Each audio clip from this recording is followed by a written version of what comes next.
ভোলায় ফিলিস্তিনি মুসলমানদের উপর ইসরায়েলি বর্বরচিত হামলা নির্যাতনের প্রতিবাদে ইসরায়েলি পণ্য বয়কট তত্ত্বাবধায়ক সরকারের মাধ্যমে ফিলিস্তিনি মুসলমানদের সহযোগিতা, খাদ্য পানি সরবরাহ ও বাংলাদেশের মুসলমানদেরকে ইসরায়েলের বিরুদ্ধে যুদ্ধে অংশগ্রহণের সুযোগ করে দেওয়ার দাবিতে বিক্ষোভ মিছিল ও সমাবেশ করেছে প্যালেস্টাইন সলিডারিটি মুভমেন্ট ভোলা জেলায়।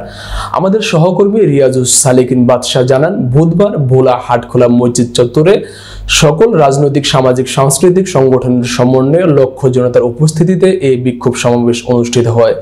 মাওলানা আব্দুর রহমানের সভাপতিত্বে সমাবেশে বক্তব্য রাখেন বাংলাদেশ জাতীয়তাবাদী দল বিএনপির ভোলা জেলা আহ্বায়ক আলহাজ গোলাম নবী আলমগীর, জেলা জামায়াত ইসলামী নায়েবে আমির অধ্যক্ষ নজরুল ইসলাম, জেলা বিজেপির সভাপতি আমরুল ইসলাম রতন, জেলা বিএনপির সদস্য সচিব আলহাজ রাইসুল আলম, ইসলামী আন্দোলন বাংলাদেশ ভোলা জেলা উত্তরের সভাপতি মাওলানা আতাউর রহমান মুমতাজি।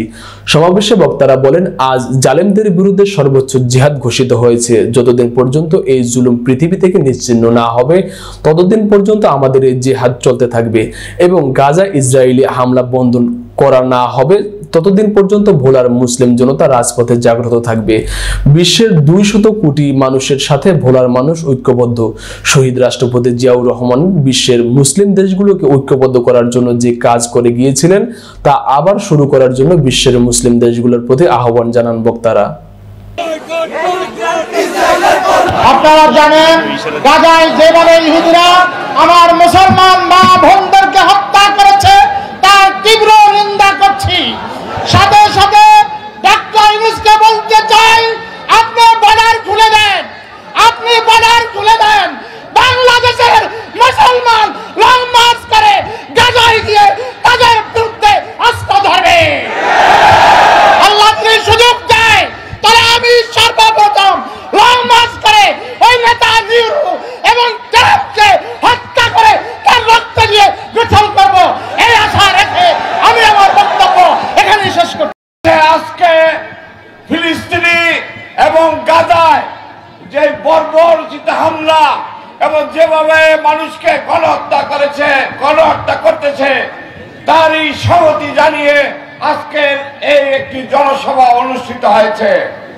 ভাইরা আমার, আজকে বিশ্বের মুসলিম দল এক হওয়া, মুসলিম রাষ্ট্রগুলি এক হওয়া উচিত। আজকে মনে মনে শহীদ রাষ্ট্রপতি জিয়াউর রহমান তিনি বিশ্বের মুসলিম দেশগুলিকে ঐক্যবদ্ধ করার জন্য যে কাজ করে গিয়েছিলেন তাকে আজকে শ্রদ্ধার সাথে স্মরণ করি। আমি বক্তব্য দীর্ঘায়িত করব না। এই কড়া রৌদ্রের মধ্যে যেভাবে আপনারা দাঁড়িয়েছেন, সেই জন্য যেভাবে আপনারা কষ্ট স্বীকার করে আজকে সংহতি জানার জন্য আসছেন, সেজন্য ভোলা জেলা বিএনপির পক্ষ থেকে আপনাদেরকে সংগ্রামী শুভেচ্ছা জানাচ্ছি। সাম্রাজ্যবাদী আমেরিকার বিরুদ্ধে একটা কথা আপনারা বলেন নাই। আসলে গোড়াই ছিল আমেরিকা। আজকে আমেরিকার প্রেসিডেন্ট যেই দম্ভ প্রকাশ করছেন আমাদের বিরুদ্ধে, সমস্ত পৃথিবীর বিরুদ্ধে, আমি বলতে চাই আপনার দম্ভ পরিহার করুন, তাহলে বাংলাদেশের দিকে তাকিয়ে থাকেন, শেখ হাসিনার মতো আপনিও নির্মূল হবেন। এই সত্যকে আপনারা কেন গ্রহণ করছেন না?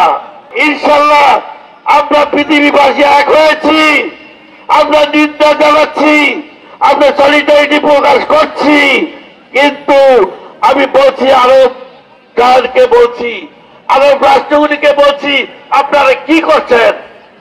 আপনারা যথাযথ ভূমিকা রাখুন, আমরা আপনাদের সঙ্গে আছি, আপনারা পাশে আপনাদের অবস্থান।